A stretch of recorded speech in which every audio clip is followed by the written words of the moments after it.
우리들은 자주 접했던 달란트의 비유를 알고 계십니다. 그런데 그와 조금 비슷한 문화의 비유에 대해서는 그냥 비슷한 거니까 하고, 달란트 비유의 말씀 들었으면 문화의 비유 굳이 또 들어야 되느냐, 그렇게 생각하고 지나갈 수도 있었습니다. 그런데 다른 것을 보았습니다. 다르기 때문에 말씀을 또 전해야 되겠고 들어야 하겠습니다. 달란트의 비유와 한 문화의 비유는 서로 다른 점이 있는데 무엇일까요? 달란트 비유에서는 사람의 어떤 천부적인 능력이라고 할까요? 그 능력에 따라서 누구에게는 1달란트, 누구에게는 2달란트, 누구에게는 5달란트를 줬어요. 그래서 그걸로 장사해라. 그러니까 5달란트 받은 자는 5달란트를 더 남겨서 2배로, 그래서 10달란트를 가지고 왔어요. 금 1달란트는 20년간을 한 푼도 쓰지 않고 모아야 모을 수 있는 그만큼의 가치입니다. 그러니까 1달란트는 20년 동안 일해야 받을 돈이에요.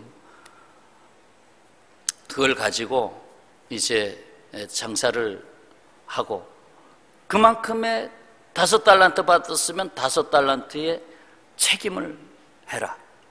2달란트 받았으면 2달란트의 책임을 해라. 그렇게 볼 수가 있어요. 그런데 이 문화의 비유는 다른 것이 10명의 종들에게 똑같이 하나씩 줬어요. 그게 벌써 다르죠? 똑같이 하나씩 줬어요. 그런데 그들이 거둔 것이 달라요. 한 사람은 10배를 거뒀고, 한 사람은 5배를 거뒀고, 한 사람은 아이고 이거 한 문화, 째째하게, 이 한 문화 가장 작은 단위거든요. 이 한 문화 가지고 뭘 써? 금도 아니고 은화 조그만 거 하나인데, 그래서 묻어두었죠. 자, 이 이야기입니다. 그럼에도 불구하고 가장 지극히 작은 가치인 한 문화씩을 똑같이 다 나눠줬는데, 거기서 하나님이 그들의 충성함을 보시고 다시 베풀어 주시는 것은 상상을 초월할 것을 주셨어요. 여기 나와 있듯이 한 문화를 가지고 10문화를 만든 사람에게는 10고을의 권세를 내가 주겠다. 그래서 10고을을 다스릴 수 있는 엄청난 권세를 그에게 부여했어요. 그런 것이 지금 다릅니다. 자, 그럼 먼저 이 달란트의 비유와 문화의 비유에서 공통적으로 나오는 것을 먼저 잠깐 정리하겠습니다. 하나는 작은 것에 충성하라 하는 건 똑같아요. 작은 것에 충성하라, 무시하지 마라 작은 것을. 두 번째는 주인을 바르게 알고 충성해라.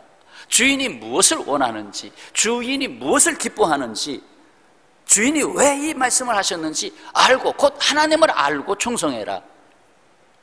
세 번째는 작은 것이 결코 작은 것이 아님을 알게 하신다. 작은 게 작은 게 아니다. 그 다음에 네 번째는 지금 내가 맡은 일에 충성할 때 더욱 크고 놀라운 일을 준비하셨다는 것이다. 하나님이 준비하셨다 하는, 이것은 똑같은 내용입니다. 그런데 문화의 비유에서는 세 가지를 더 살펴볼 수가 있어요.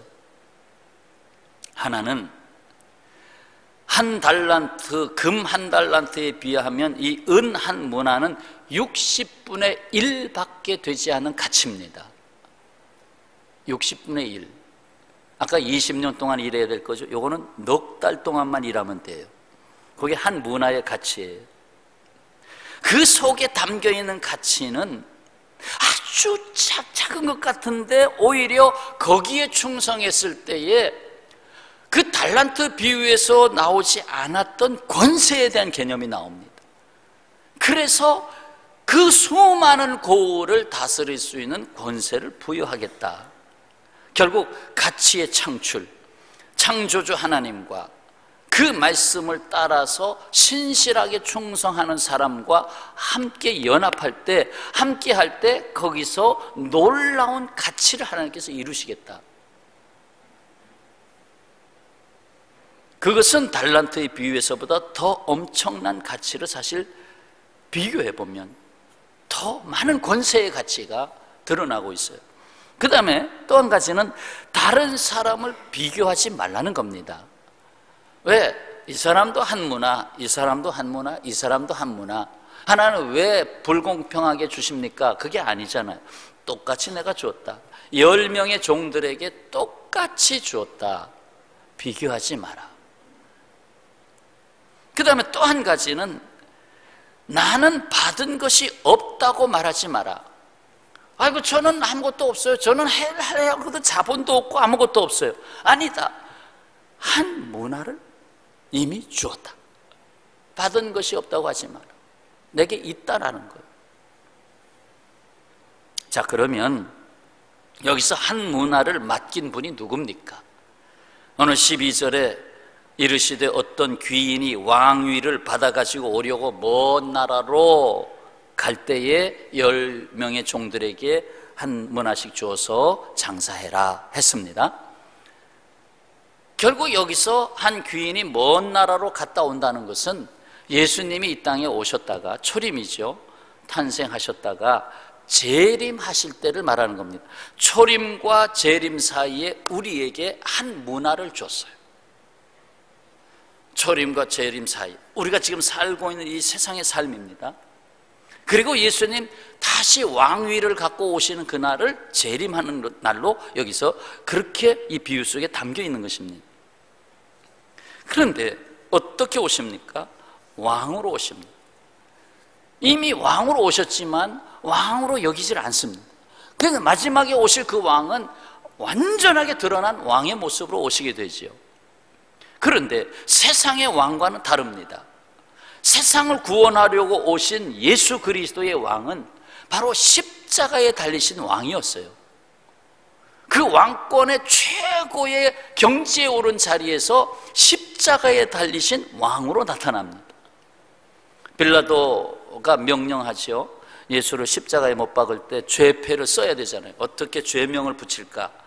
나사렛 예수 유대인의 왕 이렇게 붙여라. 붙이는데 세 나라 말로 붙여라. 먼저 여기 이스라엘 사람들의 언어 히브리 말로 써라. 그리고 또 지금 무슨 그런 권세 아래에 있느냐? 로마의 제국 아래에 있지 않느냐? 로마 언어를 써라. 로마 언어는 라틴어 아니에요? 그러니까 라틴어를 또 쓰고, 그 다음에 실질적으로 사상, 철학, 사람의 문화를 지배하고 있는 게 있다.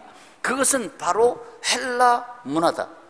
그래서 이 그리스 문화, 헬라 문화의 언어인 헬라어로 써라. 그래서 히브리어, 라틴어, 헬라어 세 나라 말로 나사렛 예수 유대인의 왕 해가지고 예수님 십자가에 달리신 그 머리 위에다 써 붙였잖아요. 빌라도가 예수 그리스도에 대해서 뭔가 느낌이 있어요. 저분이 죄가 없는데, 저분이 네가 유대인의 왕이냐 신문할 때 네가 말했다. 그렇다. 나는 왕이다. 그러니까 그래, 당신이 왕이라고 했으니까 왕 때 왕이라고 했으니까 죽는다.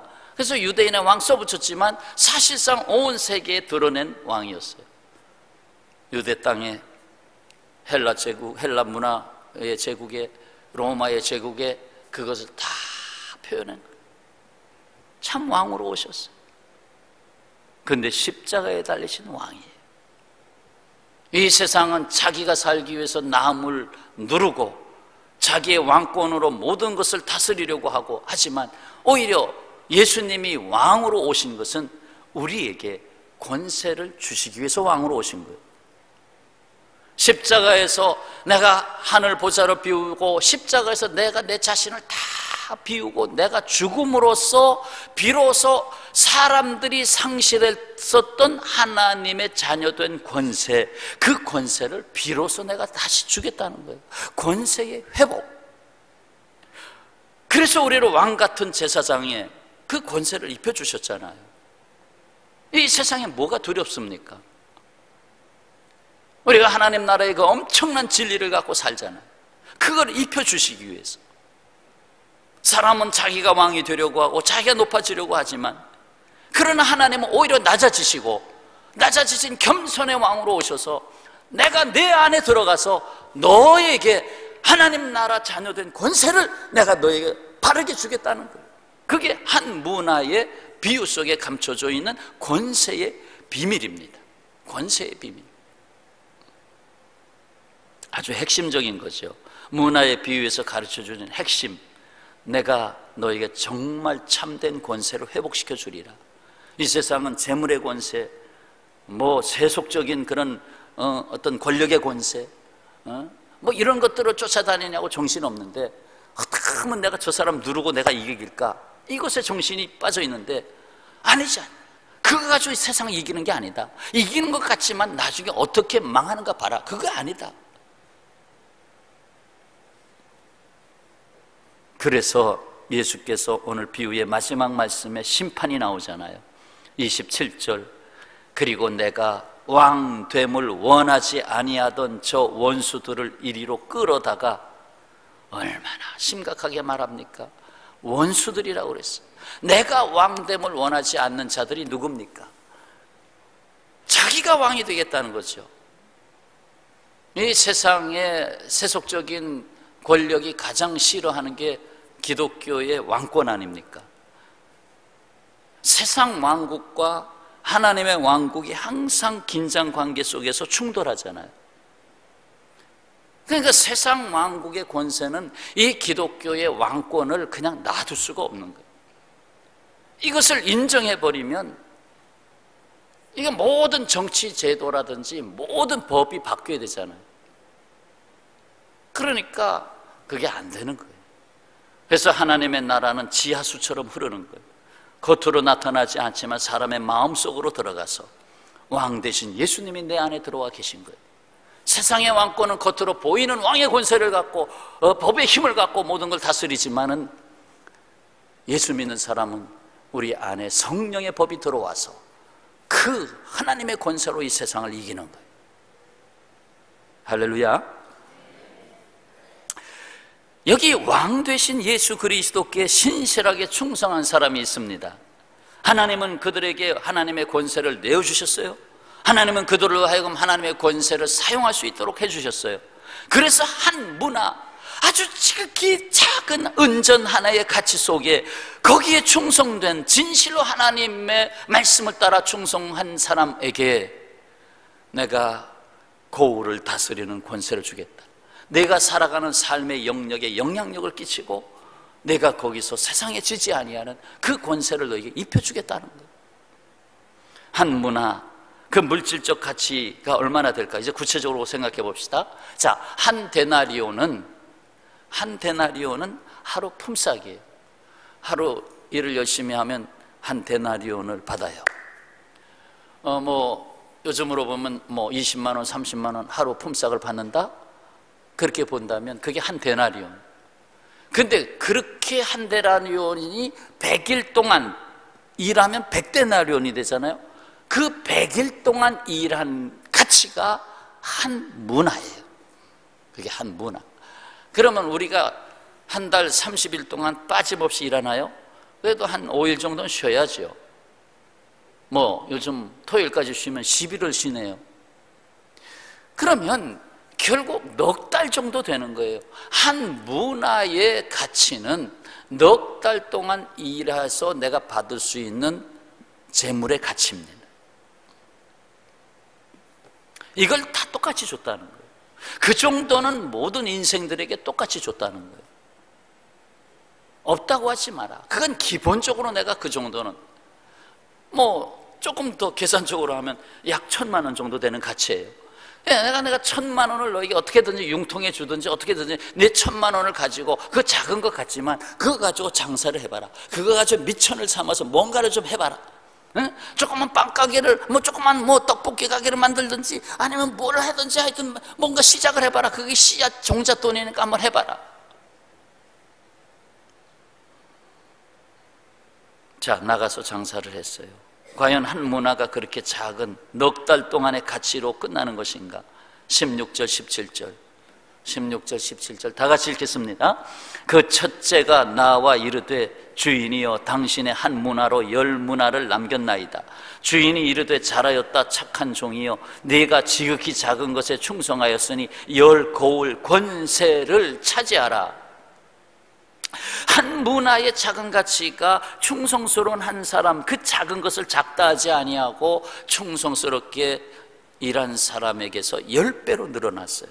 그래서 10문화를 주인에게 갖다 드렸어요. 10문화가 됐어요. 이것을 받으신 주인, 곧 하나님이 어떻게 했느냐? 어떻게 다시 내줬어요? 그래? 그럼 10 고을 권세를 내가 너에게 주겠다. 10 고을을 너에게 주겠다. 10개의 마을을 너에게 주겠다. 아니, 한 문화가 아무것도 아닌 것 같은데 10 고을을 주겠다. 그렇습니다. 한 문화 속에 담긴 하늘의 비밀을 아는 충성된 자에게 주시는 하늘의 권세입니다. 하늘의 권세. 그렇다면 이렇게 작은 것이 비교할 수 없는 큰 가치로 바뀌게 된 원인이 있을 거 아니에요. 어떻게 이렇게 놀라운 것으로 바뀔 수가 있나요? 바로 여기 답이 있잖아요. 잘하였도다 착한 종이여 내가 지극히 작은 것에 충성하였으니. 작은 것에 충성했다는 거예요. 그게 답이에요. 작은 것, 큰 것 아니었어요. 이 세상은 큰 것을 원하죠. 작은 것 맡기면 야, 나 그런 거 작은 거 해봤자 뭐하니? 나는 꿈이 커. 나 큰 거밖에 안 보여. 그 작은 건 눈에 안 보여. 그것 과연 그런가요? 왜 작은 것에 충성하라고 했을까요? 택배 아저씨가 왔어요. 그래, 아까 놓고 가세요. 이렇게 한마디 할 수도 있겠지만 땀을 뻘뻘 흘리고 애쓰는 거. 아이고, 여기 시원한 거 있는데요. 요거 한 병 가지고 가세요. 시원한 겁니다. 하고 그거 내줘봐요. 그 작은 거 아니에요. 그 작은 것의 비밀이 있잖아요. 누가복음 16장 10절 말씀, 여기에 놀라운 말씀이 있어요. 자, 같이 16장 10절 말씀, 자, 같이 읽겠습니다. 지극히 작은 것에 충성된 자는 큰 것에도 충성되고 지극히 작은 것에 불의한 자는 큰 것에도 불의하니라. 아멘. 여러분, 사장님도 있고 사원도 있어요. 사장님으로 계신 분들, 사원이 이렇게 일하는 걸 보면 큰 거 잘했다고 어이구 그 큰 일을 다 했어, 그건 한마디로 끝나요. 그런데 정말 사장의 마음이 기쁘고 즐거운 것은 세심한 거, 조그마한 거, 그것에 충성된 게 보이는 거예요. 아주 세심한 거, 아주 작은 거, 그걸 충성한 게 그렇게 마음에 확 들어와 있는 거예요. 아, 저것도 생각해뒀구나. 저런 것도 놓치지 않았구나. 함경도 어촌에 한 소년이 살고 있었습니다. 어느 날 할아버지가 운영하던 40척의 어선이 하루아침에 없어졌어요. 그 아주 잘 사는 집안에 이 40척의 어선을 거느린 집안은 대단한 부자 집안입니다. 그런데 하루아침에 큰 풍랑을 만나서 나갔던 배가 전부 다 침몰했어요.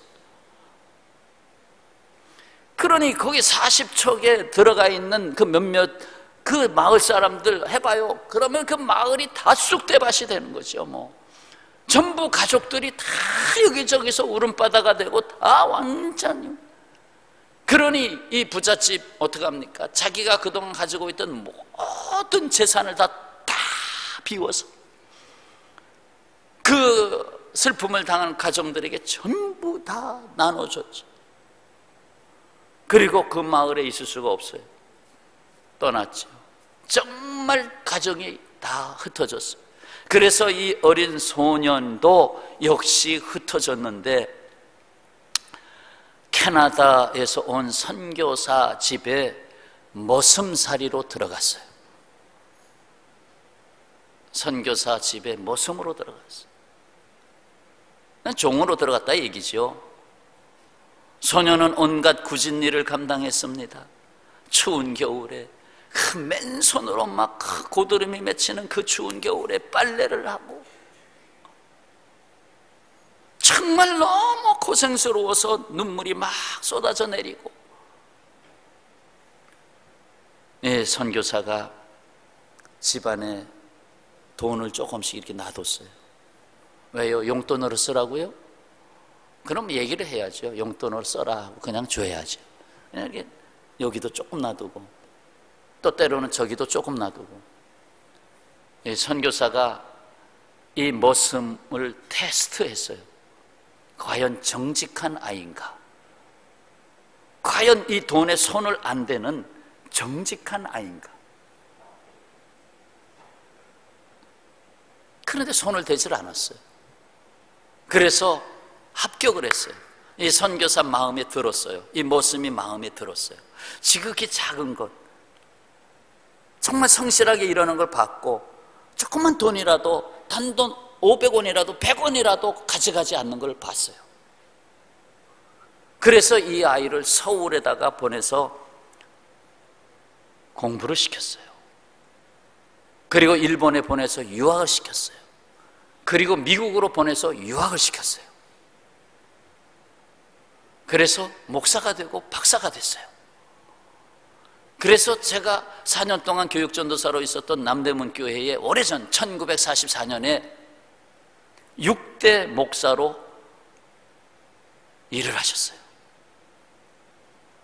그리고 현재는 안양대학교로 합병이 된 대한신학교, 대신이라고 많이 불렀죠.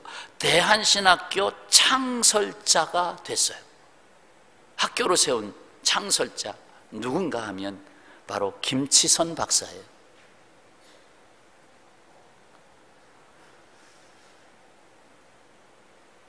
그렇게 가정이 하루아침에 풍랑을 만나서 다 흩어지고 모습까지 됐지만 오히려 지극히 작은 것, 여기에 충성하고 성실하게, 그래서 결국은 큰 사람이 됐어요.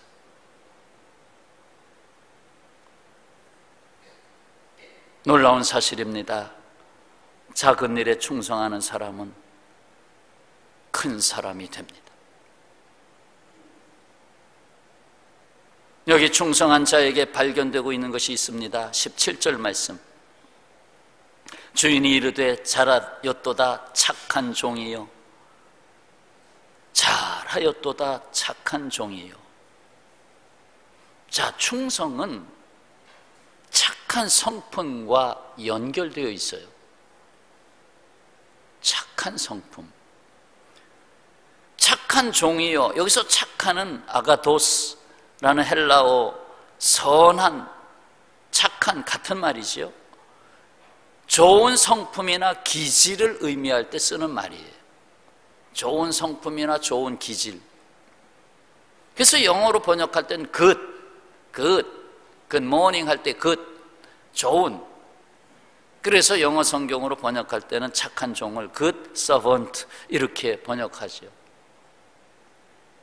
good, 참 좋은 사람이다.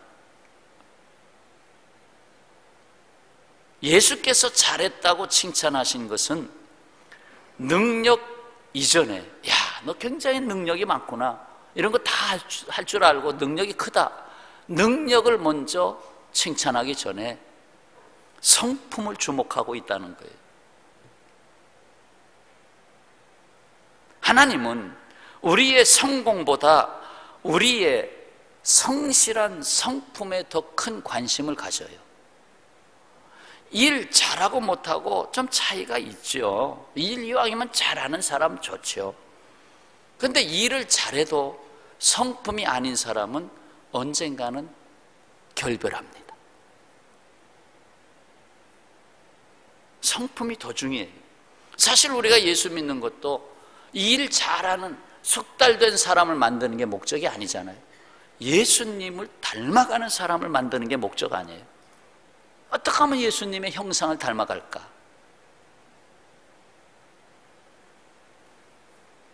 여기 한 문화, 수건으로 싸둔 자를 보게 됩니다.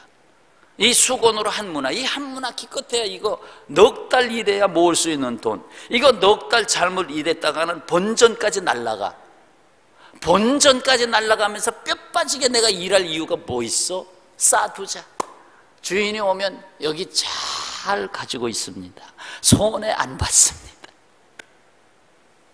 그렇게 하려고 내게 한 문화를 주셨어요. 한 문화의 가치를 주셨어요. 한 문화의 사랑, 한 문화의 믿음, 한 문화의 가치를 주셨어요. 근데 그것을 소중히 여기지 아니하고 그걸 감춰뒀어요. 쌓아뒀어요. 그냥 덮어뒀어요. 재워버렸어요. 아니라는 거예요. 하나님이 내게 주신 걸 내가 지극히 작은 거지만 그것을 위해서 내가 충성할 때 하나님이 아시는 거예요. 참으로 인생의 비극은 못해서가 아니라 안 해서 생기는 것입니다. 못해서가 아니라 안 해서. 나 못합니다. 그거 하고 나 안 합니다. 그거하고 천지 차이예요. 못하는 건 하나님 저 못하는데요. 하나님 기도하고 엎드려서 또 좋은 자를 구하고 할 수 있어요. 오히려 약한 것 같으나 강하고 없는 것 같으나 부하고 말이지. 그렇잖아요. 오히려 예수님의 제자 불러낼 때에 세상에서 다 가진 자 불러냈습니까? 근근히 사랑하는 어부들 불러내고 그러지 않았어요. 못하는 게 아니라 안 하는 게 문제예요. 실패하더라도 해야지. 실패는 성공의 어머니라고 세상에서도 말하는데요, 거기서 배워야죠. 내 자신을 깨뜨리고, 실패도 내 자신을 깨뜨리잖아요. 배우고. 윌리엄 맥켈리, 미국의 25대 대통령이 있어요. 19세기에서 20세기로 넘어갈 때 대통령 한 사람인데, 그 사람이 대통령 되기 전에 의원으로 있을 때의 일화입니다. 의원으로 있을 때 하루는 퇴근 시간에 전차를 탔어요. 그 전차에 할머니 한 분이 올라탔는데 무거운 짐을 가지고 올라탔어요. 할머니가 앉을 자리 있나? 아무리 봐도 다 자리에 다 사람이 앉아 있고 자리가 없어요. 짐을 질질 끌고 저쪽 끝까지 가는 동안 아무도 그 할머니에게 자리를 양보해 주는 사람이 없었어요. 아무래도 좀 젊은 사람들이 그래도 힘이 있으니까 일어나서 양보하는 게 좋죠. 그렇다고 나이 많은 사람이 일어나기도 좀 그렇고. 근데 요즘은 좀 다른 것 같아요. 우스갯소리 같지만 젊은 사람들에게 양보하라 그러면 마음속에 그런 게 조금 있다고 그래요. 아이고, 맨날 아침 이른 시간서부터 밤늦게까지 뼈 빠지게 그냥 회사에서 힘든 일 다 하고 녹초가 돼가지고 그냥 일어나 있을 수가 없어. 모처럼 자리가 나서 앉았는데 양보하라고? 아이고, 늙은 사람들이 양보해야지. 늙은 사람도 일 안 하고 맨날 놀다가 돌아다니다가 전철 하나 타고서 늙은 사람들이 젊은 사람들을 위해서 일어나면 안 돼? 누가 그러더라고. 일리가 있어요. 있기는. 늙은 사람들이 젊은 사람들 너무 고생한다고 거꾸로 양보를 해야 되겠다. 앞으로 그렇게 하세요. 나이 드신 분들이 일어나서 젊은 사람은 젊은이 수고 많았네. 오늘 여기 와서 앉게. 나는 오늘 일 안 했으니까 난 일어나 있겠네. 멋있습니다. 굉장히. 그냥 지나가는 얘기고요. 그럴 수도 있어요. 그래도 어른에 대한 기본적인 예절이 있잖아요. 머리 흰 사람 앞에서는 일어나라고. 아무도 안 일어나는 거예요. 그런데 그 할머니가 마지막에 서 있는 자리에 참 몸이 막 흔들리고 힘들어하는 그 자리에 앞에 젊은이가 하나 앉아 있었어요. 신문을 보고 있어요. 신문을 쫙 보고 있다가 누가 앞에 희끗한 사람이 서 있어요. 그러니까 고개를 들면 일어나야 되잖아요. 눈만 쭉. 그러니까 이제 신문을 이거 밑에 보는 척하고 신문으로 얼굴을 가려버렸어요. 안 일어났어요. 이 광경을 지켜보던 이 윌리엄 맥킨리 의원이 자리를 양보합니다. 자기가 나이가 훨씬 더 많지만 양보합니다. 그러면서 이 맥킨리 의원이 그 젊은이가 꽂혔어요. 자기 눈에 팍 꽂혔어요. 평생 잊지 못할 사람. 마음에 약간의 이제 분노가 일어났겠지. 저 젊은이가 저 할머니 저렇게 비틀거리고 힘들어하는데 양보 안 하고 도리어 신문으로 쫙 가리고, 요즘 같으면 어떻게 하느냐, 조리모하여 떴다 눈 감았다 할 때 노인분이 오면 눈을 꽉 감아버리는 거지.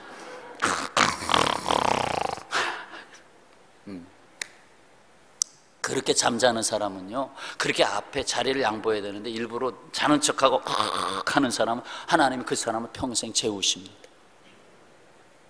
그래, 내가 널 깨워줄 필요가 없구나, 내가 내 인생을 깨워줄 필요가 없구나, 너는 자거라, 자라, 저 음침한 곳에 가서 자라. 자, 그래서 자리를 양보한 사람 맥킨리는 대통령이 되었고, 자리를 양보하지 못한 이 사람은 어떻게 되었는가 좀 볼까요? 그래서 이 사람, 이 젊은 사람의 얼굴을 기억하게 됐어요. 이 맥킨리가. 저 사람 참 마음에 너무 충격이 와댔으니까 그 얼굴의 모양이나 이런 쫙 휠이 꽂혀 있어요. 조금 이제 몇 년 지났어요. 지나고 대통령이 됐어요. 대통령이 된 다음에 대사를 파송해야 되는데 후보자가 올라왔어요. 그 후보자 이력서에 사진을 딱 보니까 바로 그 사람이야. 바로 그 전철에서 신문을 가지고 이렇게 하고 있었던 사람이야. 그래서 이 사람은 안 돼, NO. 그래서 그 평생에 그 사람은 그 대통령이 알고 있는 한 거기 정치계에 발을 들여놓을 수가 없는 거야.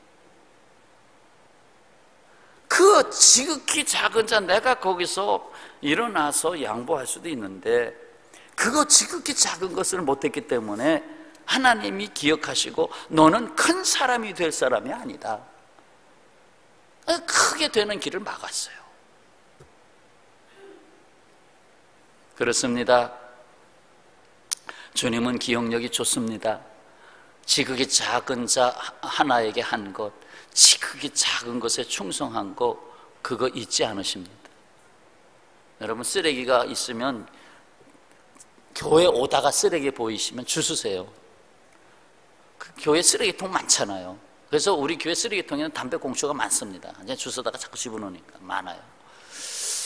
우리 교인들이 핀 게 아니에요. 그런 거 쓰레기 같은 거 이렇게 주워서 내가 가는 길에 보이면 주워가지고 쓰레기통에 하나 넣으면 한 번만 굽혔다 일어나면 되는데, 그러면 하나님이 내 인생의 쓰레기를 걷어내실 줄로 믿습니다. 모든 것은 씨앗이에요. 나의 작은 일 한 것 하나를 하나님 기억해 뒀다가 나중에 큰 것으로 보상해 주셔요. 제가 이거 뭐 그냥 양해하고 들었어요. 2부 예배 때는 안 했어요, 일부러. 근데 3부는 조금 여유가 있으니까. 어제 좀 이제 우리 좀 설교가 늦어졌죠. 우리 베드로회 수련회 같이 다녀와 가지고 설교 준비가 조금 늦어졌습니다. 그래서 자정을 넘기고 12시 반 정도가 됐을 때 집에를 가는데 여기 한솔 아파트 요 앞에 요 비스듬하게 내려가는 길목에 휠체어가 쓰러져 있어요.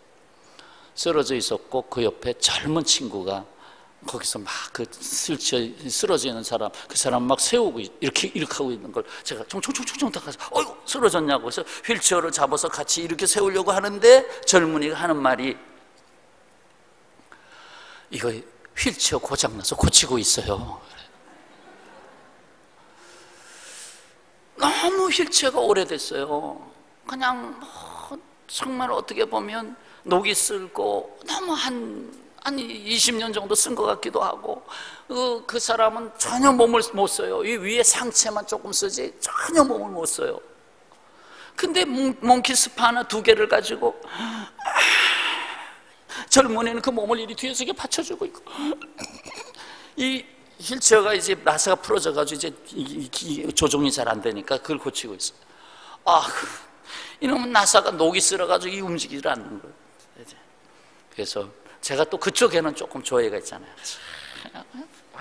잡아가지고 이것도 제대로 잡아야 돼. 비틀 잡아가지고 결국 한 씨름하다가 결국 이제 조여줬어요. 그리고 저는 이렇게 해가지고 이제 됐냐고 그러니까 밝은 얼굴에 됐다고, 괜찮다고. 어떻게 보면 그 젊은이를 제가 이렇게 표정을 봤어요. 그 젊은이 참 잘생겼어요. 여기 안 왔죠? 젊은이 앞으로 큰 사람이 될 것 같아. 거기서 어떻게든 그 젊은이, 이거 사람 불러야 될 것 같아요. 뭐 부르긴 내가 여기 왔는데 그래서 고쳤어요. 기쁘잖아요. 사실 하나님이 아이고 그때 보게 하시는구나. 하여튼 작은 일, 여러분 살다가 작은 일, 작은 것, 작은 사람 보이면 외면하지 마세요. 거기에 하나님이 복을 담아주시고 있기 때문에 외면하지 마세요. 물 한 잔 대접한 것도 하나님이 기억하고 계세요. 외면하지 않습니다. 내가 호주머니 털어서 이거 나도 조금 아껴야 되는데 그래도 호주머니 턴 거 기억하고 계세요. 내가 오늘 조금밖에 안 털었는데 하나님 나중에 더 큰 것으로 채워주시는 분이 하나님. 하나님 그게 째째하신 분이 아니에요. 따라서 하실래요? 하나님은 통이 크시다. 하나님 통이 크셔요. 통이 크셔요. 하나님이 세우지지 아니하고 내가 큰 것을 잡겠다고 욕심을 내는 사람은 끝에 가서 다 넘어지더라고. 그러나 하나님이 너 작은 일에 충성했다 하고 세워주시는 사람은 넘어지질 않아요. 너희 안에서 착한 일을 시작하신 이가 그리스도 예수의 날까지 이루실 줄 확신하노라. 이 빌립보서 1장 6절은 늘 마음에 두고 있는 말씀이에요. 내 안에서 시작하시는 분이 하나님이시다. 그렇습니다. 지극히 작은 일에 부지런한 자가 복을 받아요. 성실한 자가 배고파서 죽는 일은 없어요. 회사에서 지극히 작은 것을 놓치지 않고 관심을 가지고 일하는 자를 하나님이 버리시는 일은 없어요. 환난과 시련이 있다 할지라도 언젠가는 귀하게 쓰십니다. 언젠가는. 정말 지혜로운 사람은 이것이 하나님이 나에게 지극히 작은 것을 섬기라고 주신 기회입니다 하고 그것을 감당할 때 하나님이 그를 크게 세우려고 지금 여기에 이 정거장에 잠시 머물게 했다는 것을 알아야 됩니다. 끝으로 충성이란 한자어 다시 한번 보겠습니다. 이 충성이라는 한자어, 충성은 글자 구성대로 마음의 중심이 떠나지 않고, 마음의 중심이 있어야 돼요. 마음의 중심이 떠나지 않고 언약한 것을 이루는 바로 그것입니다. 임금에게 일편단심의 마음을 가지고 그렇게 충성하는 것입니다. 그러므로 우리는 우리의 영혼의 임금 대신 예수 그리스도께 우리의 중심을 바쳐서 충성된 그리스도인의 일꾼이 되어야 됩니다. 말씀을 붙잡고 하나님이 나에게 언약한 말씀을 이룰 때까지, 주님 다시 오실 때까지 작은 것에 충성하면 큰 것을 맡을 수 있도록 주님께서 준비하십니다. 내가 큰 것 준비하려면 힘들어요. 그런데 주님이 준비하시면 은혜가 되고 복이 되는 거예요. 그리고 내가 큰 자가 되었을 때, 내가 큰 것을 하게 되었을 때, 보다 부하게 되었을 때, 보다 할만해졌을 때, 그때 조심해야 돼. 그때 작은 것을 놓치지 말아야 돼. 끝까지 작은 것을 놓치지 말아야 돼. 그래야 겸손의 왕 주님이 함께 하십니다. 기도하겠습니다.